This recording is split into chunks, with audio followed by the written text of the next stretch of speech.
이제 오늘 제가 이 복음을 교제하려고 하는데, 이 복음이 단순히 죄 사함 받고 거듭나서 천국 가는 것에 어떤 국한된다면은 우리는 복음을 잘못 알고 있고, 이 복음은 굉장히 이제 포괄적이고 그 의미가 굉장히 넓고, 그리고 우리가 사실 다 이해하지 못할 그런 신비한 것이 너무나 많습니다. 그래서 오늘은 이 복음을 이제 결혼이라는 그 주제를 가지고 복음을 한번 전해 드릴까 합니다. 마태복음 22장 이제 1절부터 14절까지입니다.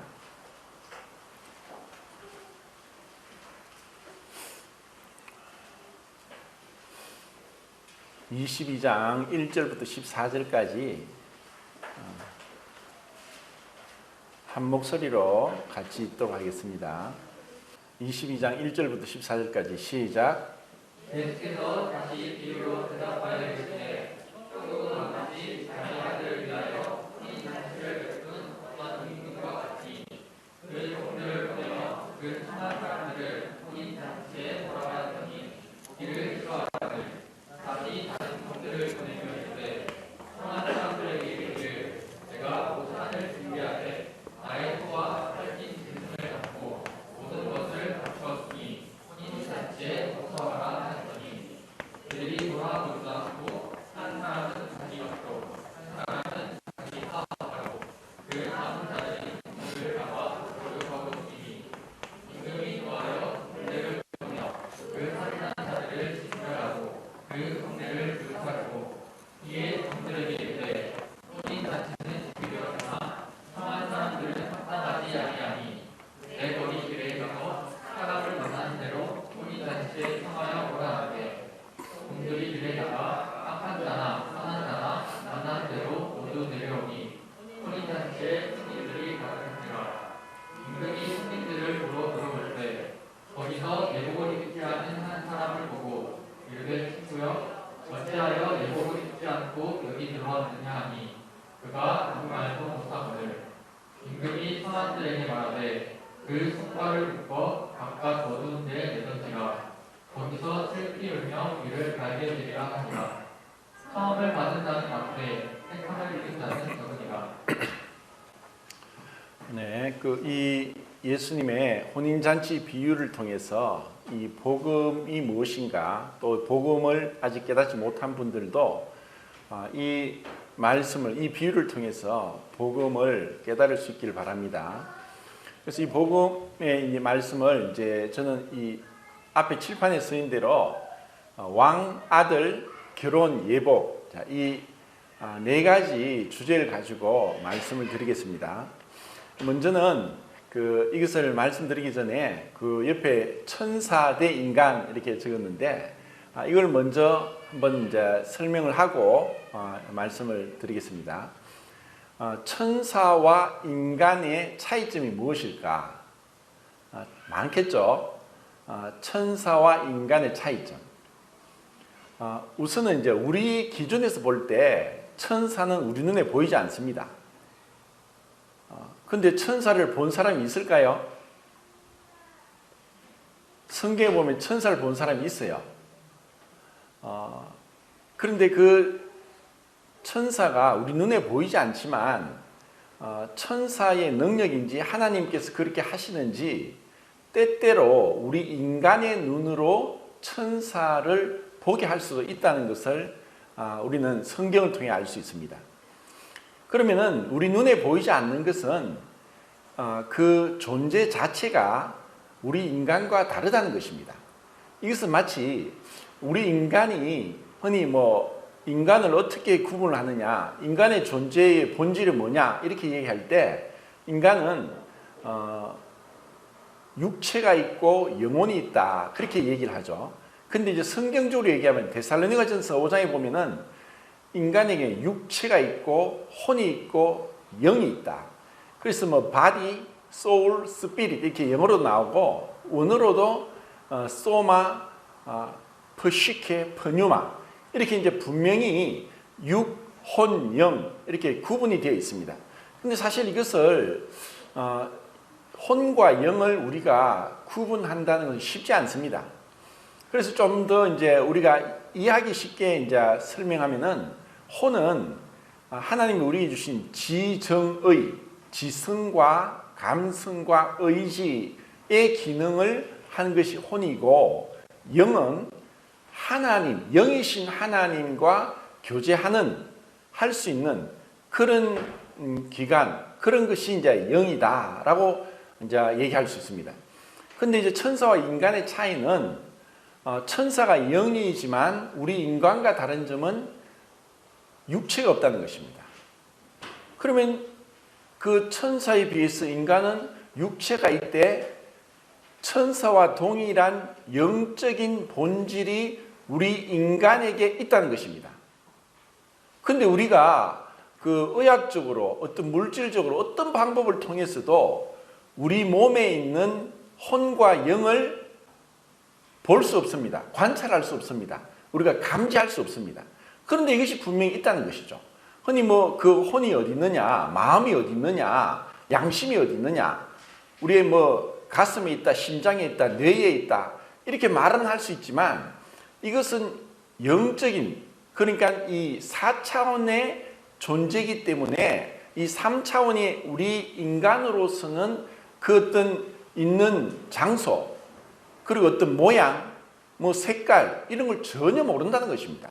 근데 분명히 우리에게는 영과 혼이 있다는 것입니다. 근데 이러한 인간은 천사와 비교했을 때에 천사는 육체가 없는 반면에 우리 인간은 육체가 있다는 것입니다. 그러면 이것이 어떤 차이가 있느냐? 육체가 있음으로 인해서 천사와 인간의 가장 큰 차이점은, 천사는 남자와 여자란 성의 구분이 없습니다. 그런데 사람은 남자와 여자 구분이 분명하게 있습니다. 남자 아니면 여자입니다. 뭐 요즘은 너무 타락해서 뭐 제3의 성도 있고 뭐 트랜스젠더도 있고 정말 웃기는 세상이 되어버렸는데, 분명하게 하나님은 남자와 여자를 만드셨다고 했습니다. 그래서 남자와 여자는 태어나면서부터 하나님께서 그렇게 어떤 육체적으로 완전히 다르게 이제 창조했습니다. 그래서 사람들은 너무 달라서 어떻게 얘기하느냐, 남자는 화성에서 왔고 여자는 금성에서 왔다, 그렇게 얘기할 정도로 다릅니다. 근데 이것은 우리가 나와 다른 또 다른 인격이란 이 존재가 있기도 하지만, 천사와 비교했을 때 또 사람의 가장 큰 차이점은, 하나님이 천사를 창조하실 때는 그 수가 계시록은 만만이요 천천이다. 이것은 이제 이 성경의 표현들은 만만이요 천천이란 말은 만 곱하기 만 곱하기 천 곱하기 천이라고 할 정도로 수가 무지하게 많다, 헤아릴 수 없을 정도로 많다고 하는 것이 천사고, 그 천사는 이 물질 세계, 창세기 1장에서 6일 동안 천지를 창조하기 이전에 하나님께서 영적인 존재들을 이미 창조하셨다고 말씀합니다. 이것이 욥기 38장에 있습니다. 그러니까 무에서 우리가 지금 살고 있는 이 지구, 우주, 시간과 공간의 세계에 이 아무것도 없을 때에 이미 하나님은 영원전에 어느 시점에 이 수많은 천사들을 남자와 여자가 아니라 처음부터 그 천사들을 각각 다르게, 똑같이 공장에서 우리가 물건을 찍어내듯이 똑같이 한 것이 아니라 각각 모든 천사들이 하나하나 다 개성이 다르고 또 어떤 그 자기의 지위와 그 직분과 하는 일이 다른 그러한 영적인 천사들을 창조하셨습니다. 그에 비해서 하나님은 사람을 딱 두 사람, 남자와 여자를 창조했습니다. 근데 그것은 남자와 여자를 동시에 여섯째 날 창조한 것이 아니라, 남자를 먼저 창조하시고 난 이후에, 그리고 이 남자 아담이 아담아라고 해서 붉다, 흙이란 뜻인데, 흙으로 만들어서 이 흙으로 만든 존재인 아담에게 하나님의 코에 생기를 불어넣으심으로 생명이 되었다. 해서 영적인 존재인 우리 인간이 하나님으로부터 영을 받았기 때문에 천사도 죽지 않듯이 우리 인간도 불멸하는 존재로 창조하신 것입니다. 우리의 죽음이란 것은 소멸이 아니라 분리, 육체에서 영혼이 분리되는 게 1차 첫 번째 죽음이고, 둘째 죽음은 우리 영혼이 하나님과 분리되어서 영원토록 그 지옥에 있는 것이 둘째 사망입니다. 그러니까 이제 천사들은 각각 다 다르게 처음부터 창조하셨지만 사람은 딱 두 사람만 창조했고, 그 두 사람을 생명의 법칙 가운데서 두 사람의 결혼을 통해서 지금까지 이 성경에 나온 이 수많은 시간들, 역사 속에서, 그리고 수많은 나라들, 민족, 방언, 각각 대륙에서 이 사람들이 지금까지 이렇게 똑같은 사람이 하나도 없고, 똑같은 얼굴이나 똑같은 목소리나 똑같은 그 성격이나 똑같은 지문이 하나도 없이 마치 천사가 각각 다르듯이 우리 인간도 한 뱃속에서 난 일란성 상둥이라도 할지라도 다른 그러한 존재로 하나님께서 태어나게는 생명의 법칙 가운데 우리를 태어나게 했습니다. 자, 이것은 단순한 문제가 아니라 이 안에 참으로 귀하고 놀랍고 놀라운 하나님의 그 비밀스러운 계획들이 이 천사의 창조와 인간의 창조를 통해 나타나 있습니다. 자, 그러면은 단순히 천사는 남자 여자가 없으니까 성이 없고 처음에 창조된 대로 계속 있다는 것입니다. 그러면 왜 똑같이 영적인 존재이고 천사가 영이듯이 인간도 영적인 존재이고 천사가 영이듯이 우리에게도 영혼이 있는 존재이고 천사가 불멸이듯이 우리 인간도 불멸한 존재로 창조하셨는데 왜 천사보다 열등하게 이 육체라는 한계 안에 갇혀서 육체라는 한계를 벗어나지 못하도록 하셨는가? 이것이 하나님의 놀라운 비밀이 이 안에 있는 것입니다. 그것은 단순한 것이 아니라 굉장히 복잡하고 그리고 그 심오한 깊이가 우리 인간의 육체 가운데 있습니다. 자, 그것을 다 얘기하기 어렵지만 두 가지만 말씀드려요. 첫 번째는 천사가 모르는 인간에게는 남녀를 통한 결혼의 관계를 있게 했습니다. 그럼 결혼의 관계를 통해서 어떻게 하나님 무엇을 원하셨느냐? 바로 생명의 탄생입니다. 이 생명의 탄생은 너무너무 놀랍습니다. 너무나 신비하고 놀랍습니다. 지난주 캠프 때 그 강사로 오신 김찬 형제님이 손녀 자랑을 얼마나 하는지 정말 손녀 없는 사람은 서러워서 못 들을 정도로, 아니 손녀가 없으니까 손자가 없으니까 손자를 자랑해도 그림의 뜻 같고 나와 상관이 없는 것 같고, 그런데 이러한 생명이 태어나서는 부모에서 났지만 그 생명이 부모를 닮고 부모를 닮지 않는다는 것은 그것은 거짓말입니다. 왜냐하면 우리에게는 성염색체가 23상이 있는데 그 남자의 23상 중에 23개가 여자의 23개의 상과 수정이 되어서 단 2개의 세포가 지금 우리 인간 같은 100조 개나 되는 세포로 분열되면서 다양하게 한 인격이 된다는 것. 그것은 부모와 또 다른 완전한 생명체, 또 다른 인격체, 완전히 다른 개별의 존재가 된다고 하는 이러한, 어떻게 보면은 표현상 그렇지만 또 다른 창조가 일어나게 됐다고 하는 것이, 이것이 너무나 놀라운 것입니다. 그런데 천사는 그렇게 할 수 없어요.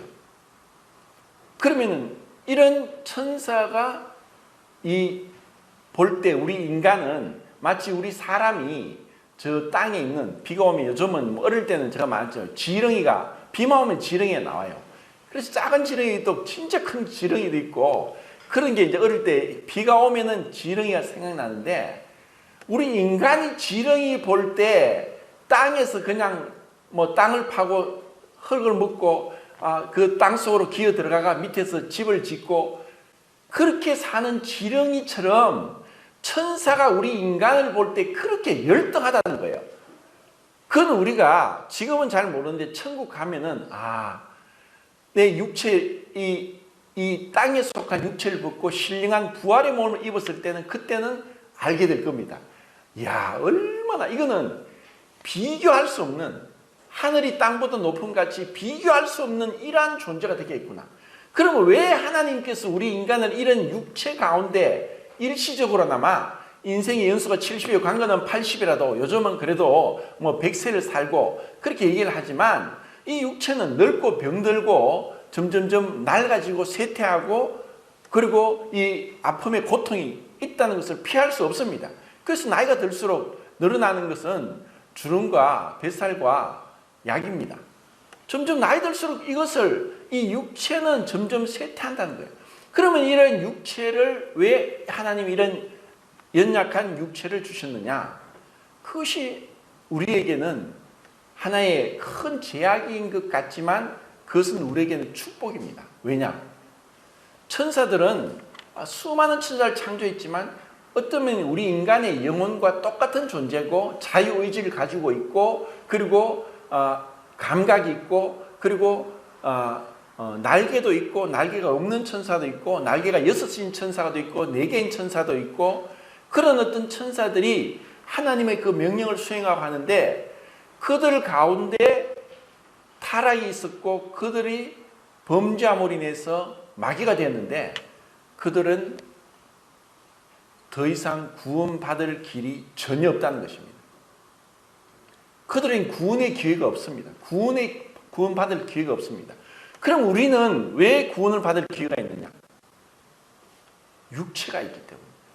다르게 말하면 육체가 죽음을 맞이할 수 있기 때문에 이 죽음이 우리로 하여금 구원이 될 수 있도록 하나님이 하신다는 겁니다. 이것은 정말 놀라운 겁니다. 자, 그러면 이제 다시 이제 제가 지금 마태복음 22장에서 이 말씀을 이제 드리겠는데 이제 왕의 임금의 아들의 혼인 잔치를 지금 말씀하고 있어요. 근데 잘 보시면은 예수님이 다시 이 비유를 하셨다고 1절인가 2절에 나오죠. 다시. 자, 그건 뭐냐면은 그 앞에 있는 21장에 있는 사건과 연관되어 있다는 것이고 21장에 있는 앞에 있는 그 두 가지 비유를 하는 예수님 말씀하시고 또 다시 그 비유를 다른 각도에서 세 번째 이 비유를 말씀하고 있다는 것을 우리가 모르면은 이 22장의 혼인잔치 비유를 우리가 온전히 이해할 수 없다는 것입니다. 자, 21장의 사건은 그럼 우선 제가 말씀드리겠습니다. 저는 이제 이 예수님께서 나귀를 타시고 예루살렘에 입성하는 그 장면을 읽을 때마다 처음 구원받고 나서 읽을 때마다 눈물이 나서 이게 참을 수가 없을 정도로 이것은 감동이기도 하지만 이 어떤 감동이 기뻐서 오는 감동이라보다는 너무나 이게 그 주님이 그 받으셔야 될 영광이 아닌 너무나 초라하고 너무나 이 부족한 그러한 주님의 모습을 비춰주고 있기 때문에 눈물이 난다는 겁니다. 주님이 예루살렘 성을 만드시고 주인이시고 그런 주님이 왕으로서 그 예루살렘에 들어가셔야 되는데 나귀 새끼, 스가랴서에 예언된 대로 나귀 새끼를 타고 들어갔어요. 나중에 계시록에는 흰말을 타고 오시지만 지금 예수님이 초림하셨을 때는 그 나귀 새끼를 타고 오시는 거예요. 그리고 그 나귀 새끼에 안장도 없어요. 그 사람들의 그 냄새나고 때 묻은 그 옷을 깔고 안장을 삼아서 예수님이 그 나귀를 탔어요. 그래서 사람들이 그 앞에 옷도 깔고 나뭇가지도 깔면서 이제 왕이 오시는 것을 환호하면서 호산나 호산나, 호산나 구원하소서라는 뜻입니다. 호산나, 다윗의 왕이요 하고 그들이 찬양하는 그런 모습을 이제 앞장에서 볼 수 있습니다.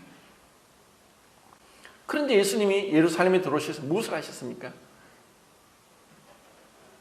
요한복음 2장에서 처음 사역할 때 예루살렘 성전을 정결케 하신 것도 있고, 지금 21장에서 예수님은 이 사역의 마지막, 이제 잡히시기 얼마 전에 이 예루살렘 성전을 청결하게 하십니다. 예수님이 거기서 돈 바꾸는 사람들의 그 상을 엎으시고 비둘기 파는 사람들의 의자를 엎으시면서 내 아버지 집은 기도하는 집인데 너희가 장사꾼의 소굴로 만들었도다 하면서 노끈으로 채찍을 만들어서 장사하는 장사치들을 쫓아내는 예루살렘 성전을 정결케 하는 그러한 기사가 나옵니다. 이렇게 예수님이 하시니까 이제 예수님의 눈에 가시처럼 생각했던 대제사장들과 바리새인, 또 율법사들, 서기관들, 그리고 장로들이 예수님을 향해서 이 시기와 질투와 그 예수님을 향한 이 분노, 그분을 죽이려고 하는 마음이 계속 일어나는 가운데 있습니다. 이런 가운데 예수님께 묻기를, 당신이 무엇인데 이런 일을 하느냐, 무슨 권위로 일을 하느냐 하고 질문을 하는 것입니다. 무슨 권위로? 다르게 말해서 네가 뭔데 이런 일을 하느냐, 네가 이런 할 자격이 있느냐. 그것은 그들이 아직까지 그 예루살렘의 주인 노릇하고 그들이 그에게 군림하면서 권력을 가지고 그들이 주관해야 될 것을 나사렛 시골뜨기 목수의 아들이 와서 와서 랍비 교육도 받지 않고 그런 예수님이 와서 이런 일을 하는 것에 대해서 그들은 예수님에 대해서 이렇게 강하게 이제 항의하는 이런 장면을 이제 보게 됩니다. 그때 예수님이 두 가지 비유를 말씀합니다. 그리고 그 두 가지 비유에서 예수님이 하고자 했던 그 의미가 22장에 또 혼인잔치 비유로 이제 다른 각도에서 말씀하고 있는데, 그 세 가지 비유는 동일한 것을 얘기하고 있습니다. 결국 첫 번째 이제 예수님 말씀하시기를 어떤 사람에게 두 아들이 있다.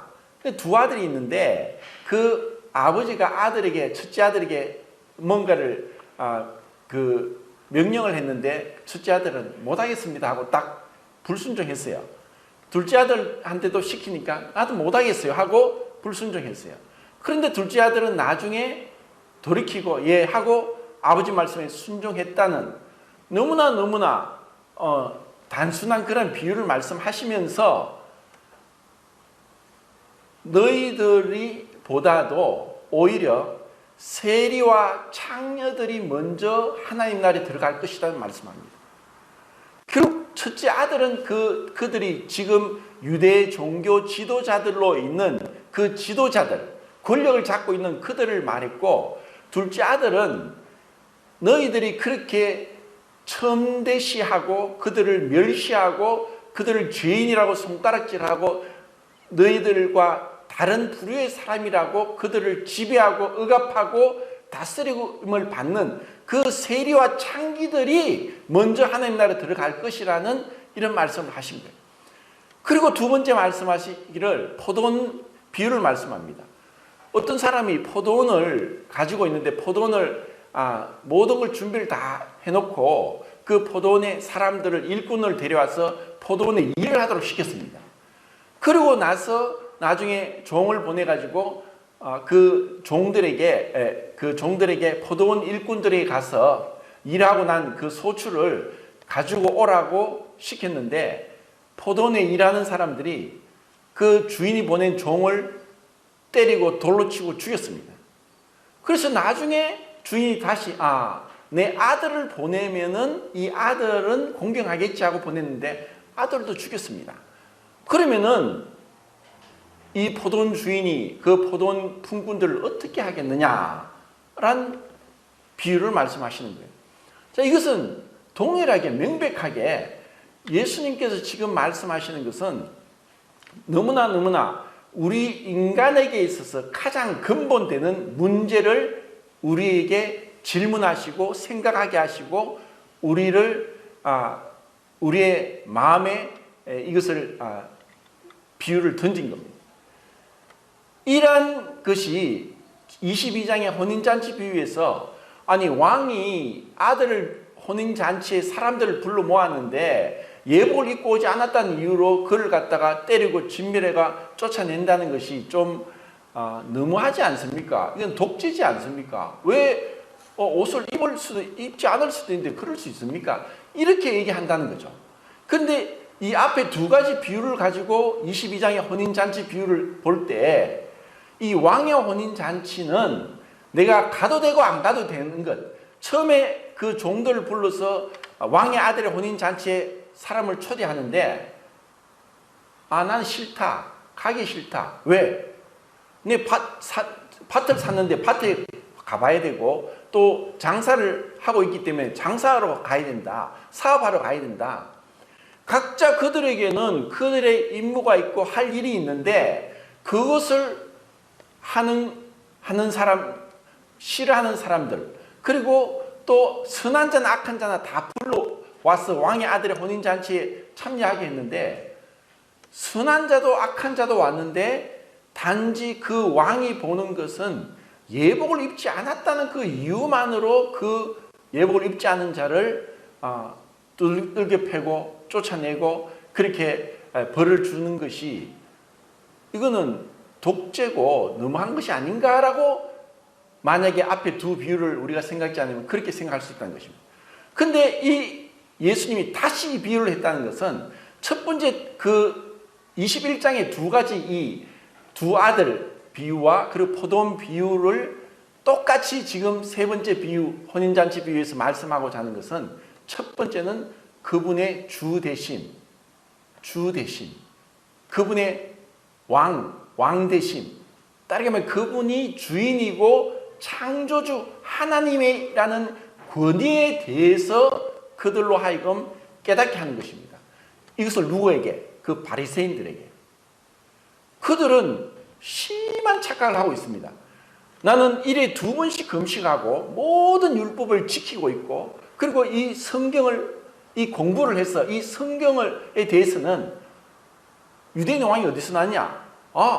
성경을 지금처럼 한 권으로 편집된 것이 아니라 이 성경이 다 나눠져 있어요. 나눠져 있는데 그 소선지서에 네가 써 있는 대로 유대 땅 베들레헴 에브라다야 너는 유대 고을 중에 작지 않다다 하면서 유대인의 왕이 유대 땅 베들레헴에서 날 것을 그들은 알 정도로 성경에 대해서 해박한 지식을 가지고 있는 자들이었습니다. 그런데 그들에게 예수님이 이 말씀하면서 권위를 말씀합니다. 예수님에게 당신이 뭔데 이런 예루살렘에 와서 성전에 와서 이렇게 하느냐? 예수님이 질문을 하죠. 내가 한 가지 물어보겠다. 세례 요한이 침례를 주는데 무슨 권위로 하느냐?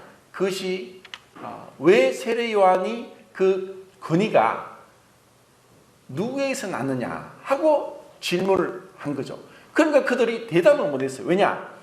만약에 세례 요한의 그 세례를 주는 권위가 하나님께부터 났다면은 그런데 하나님께로 났다면 자기들은 세례 요한에 가서 침례를 받지 않았죠. 왜냐하면은 수많은 죄인들이 또 그 가운데는 어느 지위에 있는 사람일지라도 양심의 죄를 깨닫고 통회하는 사람들이 세례 요한에게 가서 침례를 받았습니다. 그런데 이 유대인들, 바리새인들, 이 장로들과 또 대제사장들과 서기관들, 율법사들은 절대로 세례 요한에게 침례 안 받죠. 왜? 자기들은 굉장히 높은 신분의 사람이고 하나님을 지극히 사랑하고 거룩한 사람이라고 생각하는 반면에 세례 요한은 천하디 천한 사람으로 보는 거예요. 그래서 그 세례 요한의 권위가 어디서 났느냐? 하나님께로부터 났다고 그들이 대답한다면은 왜 너희들은 그 세례 요한의 침례를 받지 않았느냐 하고 대물을 실 거고, 만약에 사람에게서 났다면은 모든 이스라엘 백성들이 세례 요한은 하나님으로부터 온 선지자다, 하나님이 주신 권위로 그렇게 하고 있다는 것을 백성들이 알고 있는데 저 세례 요한의 권위는 사람에게서 났다고 하면은 오히려 백성들로 하여금 공격을 받을 것을 두려워했기 때문에 그들은 모르겠다 한 겁니다. 그래서 예수님이 그러면 나도 무슨 권위로 이렇게 하는지 너희에게 대답하지 않겠다라고 그들의 질문을 물리치신 겁니다. 그러고 나서 이 두 가지 비유를 한 거예요. 그런데 여기서 또 두 가지 사건이 더 있습니다. 이 두 가지 비유가 있고 21장에 또 두 가지 사건이 있는데 첫 번째 사건은 예수님이 이 30년을 목수의 아들로 지내면서 철저하게 모든 율법을 순종한 유일무이한 분이 예수님입니다. 아담 이후로 어떤 사람도 그 율법을 다 지킨 사람은 없습니다. 불가능합니다. 그런데 예수님은 하나님의 아들이시기 때문에 그 율법을 다 지키셨습니다. 그리고 공생애를 시작할 때는 여우도 굴이 있고 공중의 새도 깃들 곳이 있지만 인자는 머리 들 곳이 없다. 예수님은 아무것도 없었습니다. 돈도 없었고 집도 없었고 어떤 숨겨둔 재산도 없었고 아무것도 없었어요. 예수님에게는 아무것도 없었습니다. 그래서 예수님이 예루살렘에 들어가시는데 그 스가랴의 예언이 성취되기 위해서 예수님 나귀가 필요했습니다. 그런데 제자들도 동일하게 베드로는 부잣집이었고 그리고 업으로서 어느 정도 성공했고 결혼도 했고 한 사람이었지만 그 제자들은 그 집과 아내와 그 자기의 그 모든 재산을 버리고 예수님을 3년 반 동안 따라다니는 가운데 있어서 그들 아무것도 없어요.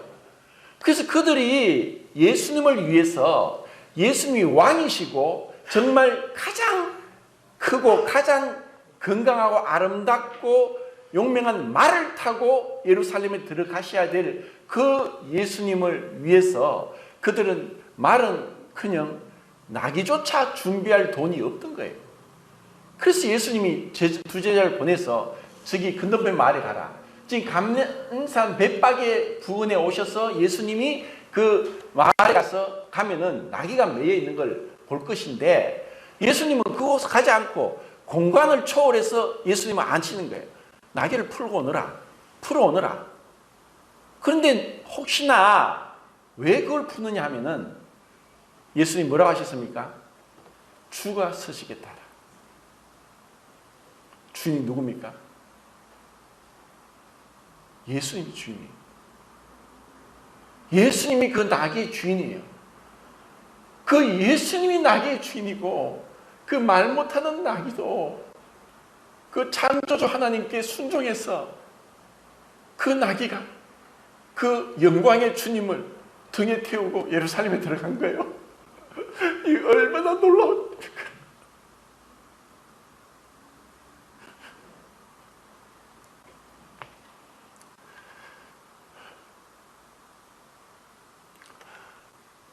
우리 인간들은 하나님의 형상으로 지음받고 하나님께 순종하기 지음을 받았는데 이렇게 불순종한데 그 나귀는 주님의 등에 태워 예루살렘에 들어가는 거예요. 그리고 또 예수님이 거기서 들어가셔서 예수님이 우리와 동일한 육체를 가지고 있어요. 우리의 동일한 육체를 가지고 있으시되 예수님은 그 신성이 전혀 침해받지 않고 신성이 그대로 유지되면서 육체를 입고 있다는 것. 그 신성의 충만히 육체로 거하시는 그 신비한 그 비밀. 이것을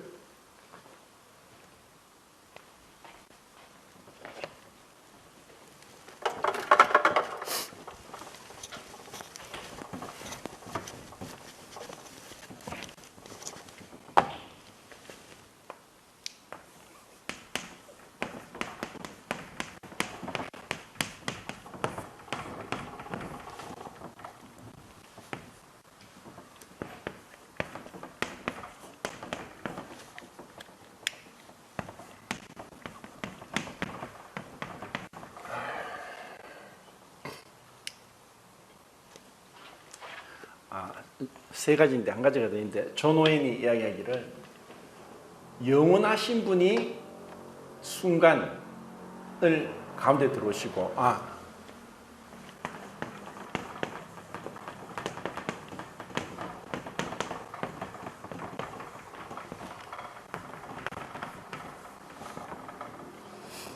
이게 뭐죠? 제가 적어도 모르겠네. 무한. 예.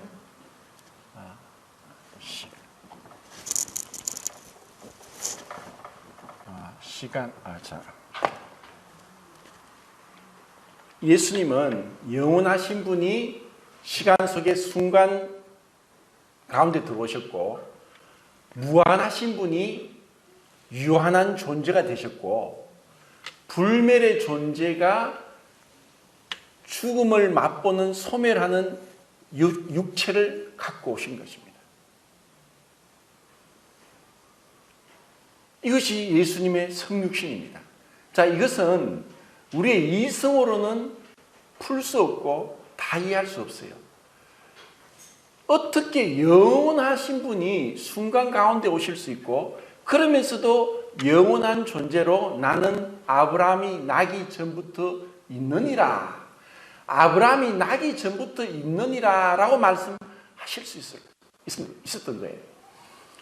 그리고 그분은 무한하신 분이에요.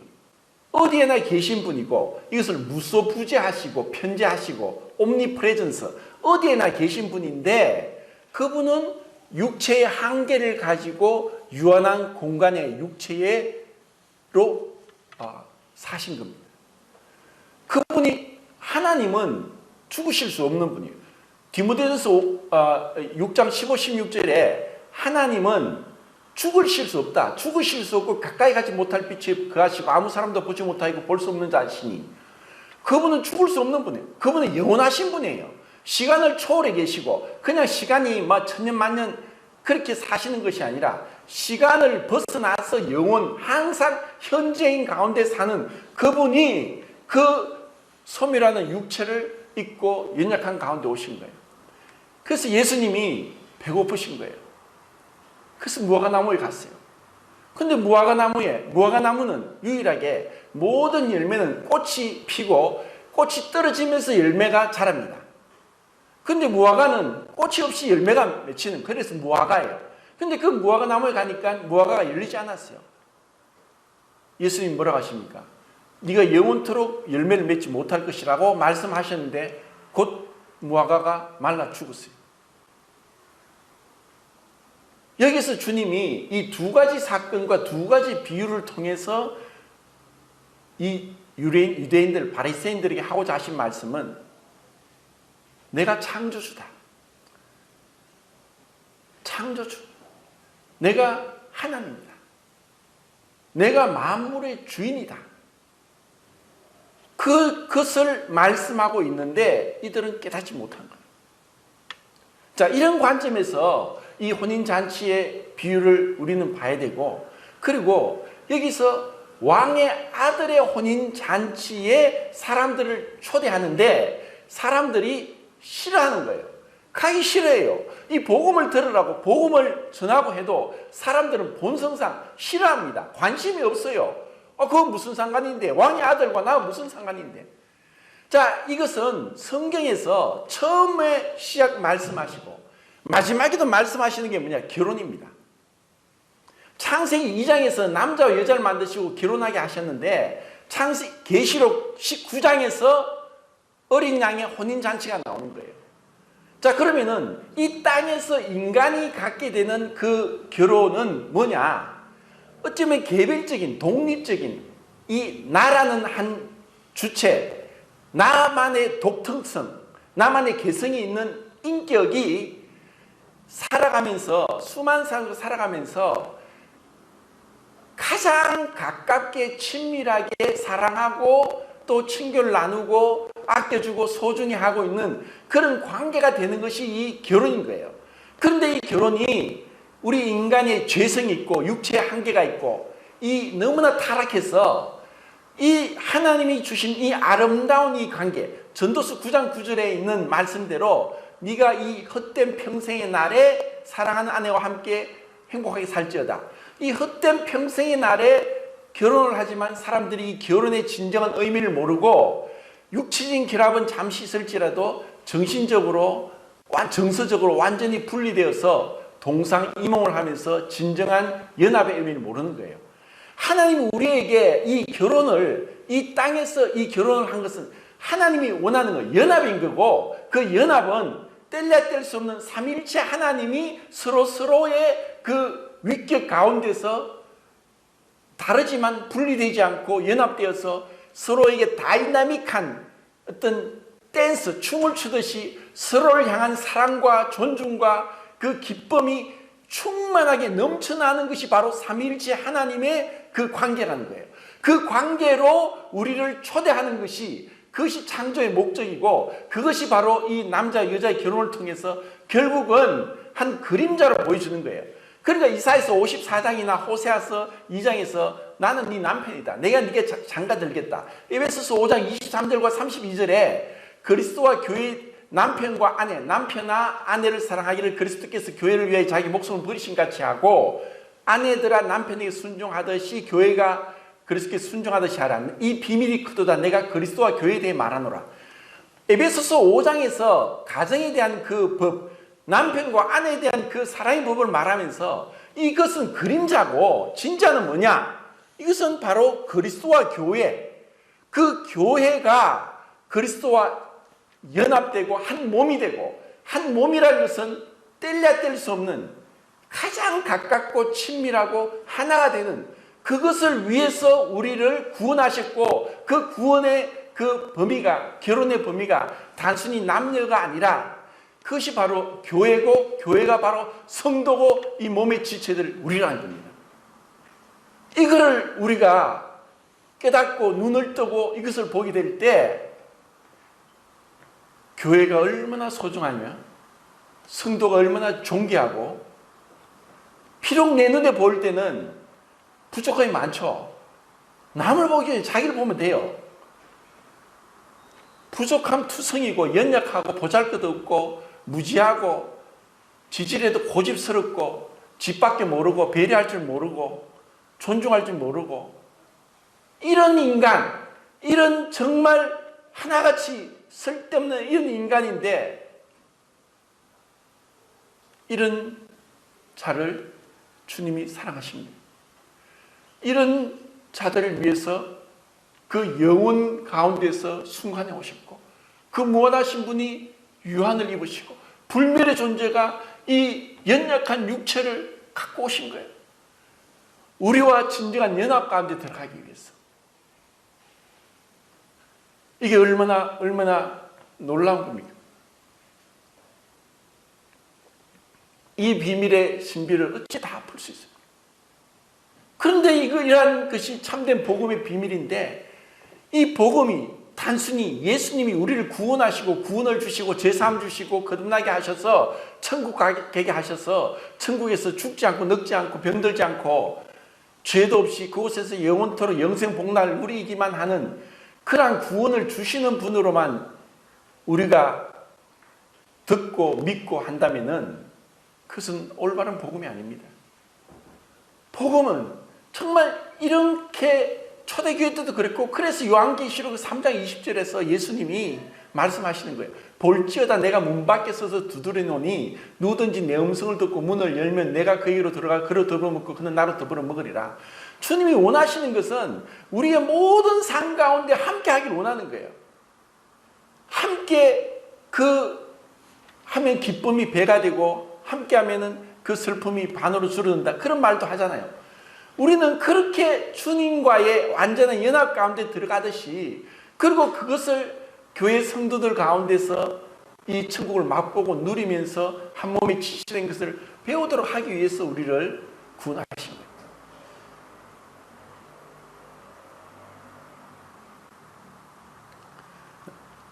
자, 이런 비밀이 우선 그 처녀 마리아에게서 이 연합이 제일 먼저 있게 됐습니다. 이것은 성육신의 비밀이고 이것은 이사야서 7장 14절과 9장 6절에 예언된 대로 처녀가 잉태하여 아들을 낳으리니 그 이름을 임마누엘이라 하리라. 그 이 이름의 뜻은 하나님이 우리와 함께 하십니다.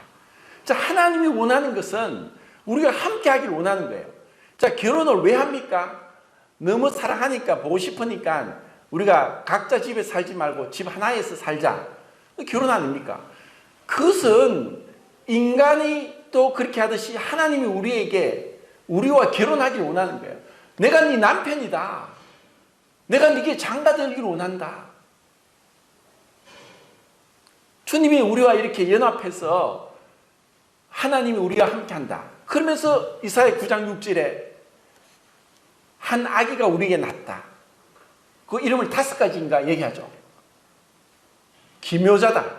기묘자가 무슨 뜻입니까? 신기하고 묘하다. 이것은 우리가 정말 그 한 아기, 그 하나님이 아기 모습을 오신 거예요. 아기로.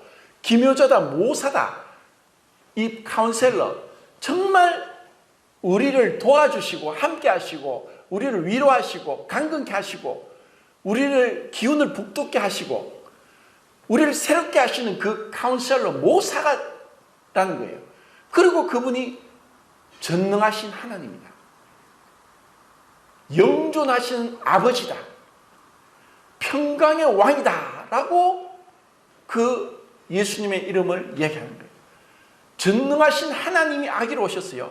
영존하신 아버지가 분명히 아들 예수님이 오셨지만 아들 예수님을 향해서 영존하신 아버지라고 해요. 왜? 아버지와 예수님 하나이기 때문에. 평강의 왕이다. 그래서 그 평강, 우리에게 하늘로부터 내려오는 평강, 이 세상이 침범할 수 없고 빼앗을 수 없고 결코 사라지지 않는 그 넘치는 장 가운데서 우리가 그 평강의 축복을 누리도록 그분이 우리에게 평강의 왕이 되십니다. 그래서 이 왕의 아들의 잔치는 가도 되고 안 가도 되는 게 아닌 거예요. 자, 그러면 이제 시간이 다 됐으니까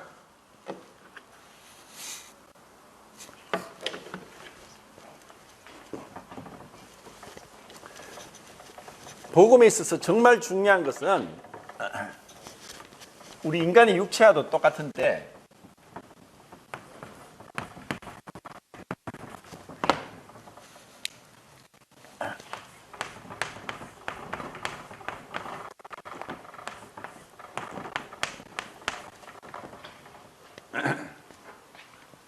자, 의식주.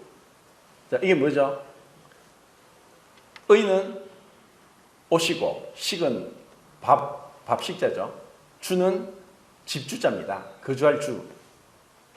인간이 살아가는데 이 세 가지 없으면 못 삽니다. 이것은 있어도 되고 없어도 되는 게 아니라 반드시 필수적으로 있어야 됩니다. 동물들은 필요 없죠. 집이 없어도 삽니다. 산에서 들에서 하늘을 지붕 삼아 땅을 베개하고 돌을 베개하고 그렇게 동물을 살지만 사람은 집이 없으면 얼어 죽든가 더워 죽습니다. 그리고 여러 가지 곤충에 물려가도 죽기도 하고 뱀에 물려 죽기도 하고 집이 있어야 돼요. 그런데 의식주에서 뭐가 제일 중요할까요?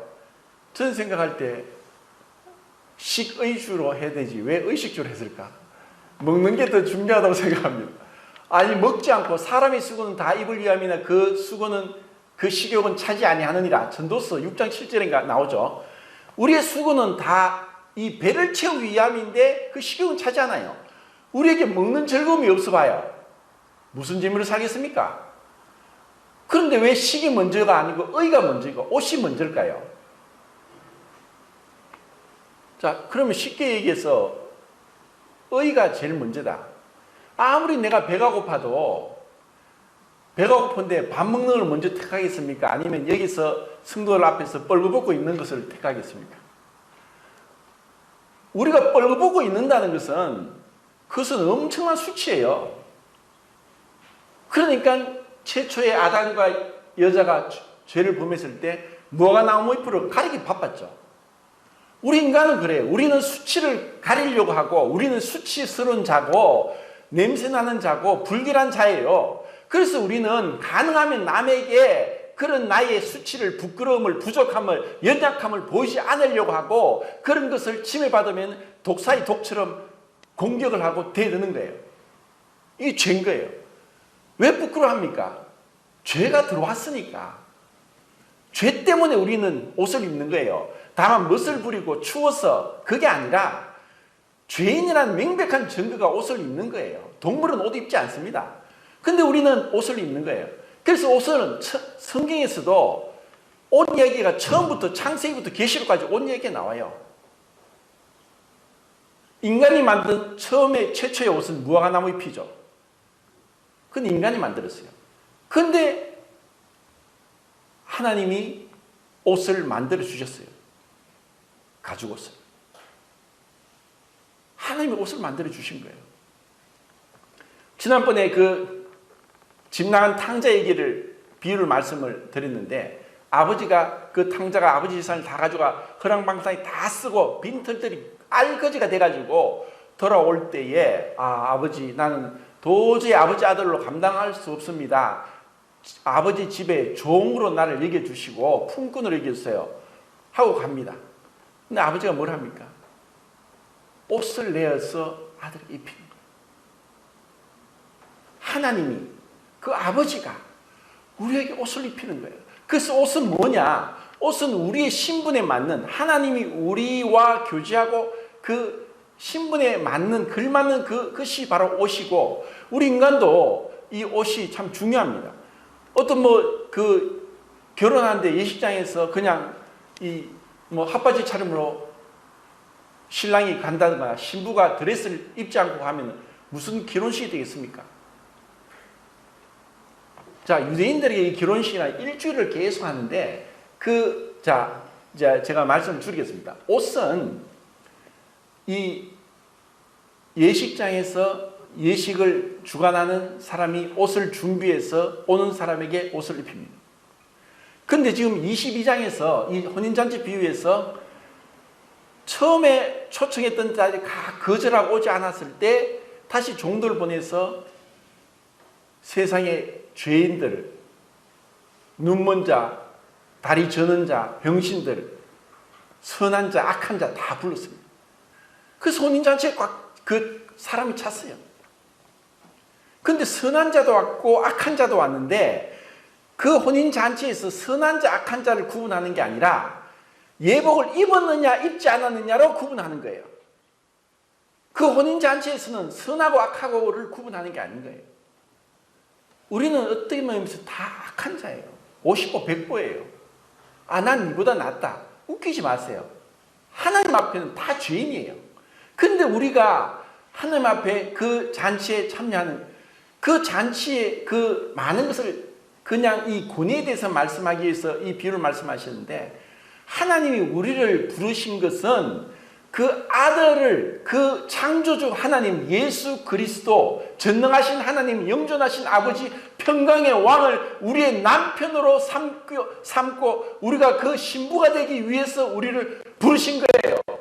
그 놀라운 자리로 우리를 불러주신 것이 이 복음인 거예요. 그런데 우리가 여전히 옷은 뭡니까? 내 주관, 내 고집, 내 지식, 나의 어떤 그런 사람들에게 잠깐 보이는 빙산의 일과 같은 그런 선한 행위, 이런 것 가지고 여전히 고집하고 있다면은 쫓겨나는 거예요. 천국 갈 수 없어요. 갈라디아서 3장 27절에 우리는 옷을 입었다. 그리스도로 옷 입었다. 그리스도의 의의 옷. 나는 부족하고 나는 죄인이고 나는 도저히 율법을 순종하지 못하지만 예수님이 우리에게 그 십자가에서 옷을 다 벗김 당하시고 부끄러움을 개의치 않고 그 손과 발에 못이 박히고 머리에 가시멜관을 쓰고 옆구리에 창을 맞으면서 그렇게 주님이 죽으셔야 했던 것은 그 주님의 완전한 의를 우리에게 선물로 그저 값없이 주기 위해서란 겁니다. 그 옷을 우리가 어떻게 입느냐? 나의 이 의, 나의 고집, 나의 생각, 나의 편견을 다 벗어버리고 그 예수님의 옷을 믿음으로, 감사함으로 내가 입고 나가는 것이 바로 왕의 아들의 혼인잔치고, 그것이 바로 복음이고 그것이 천국입니다.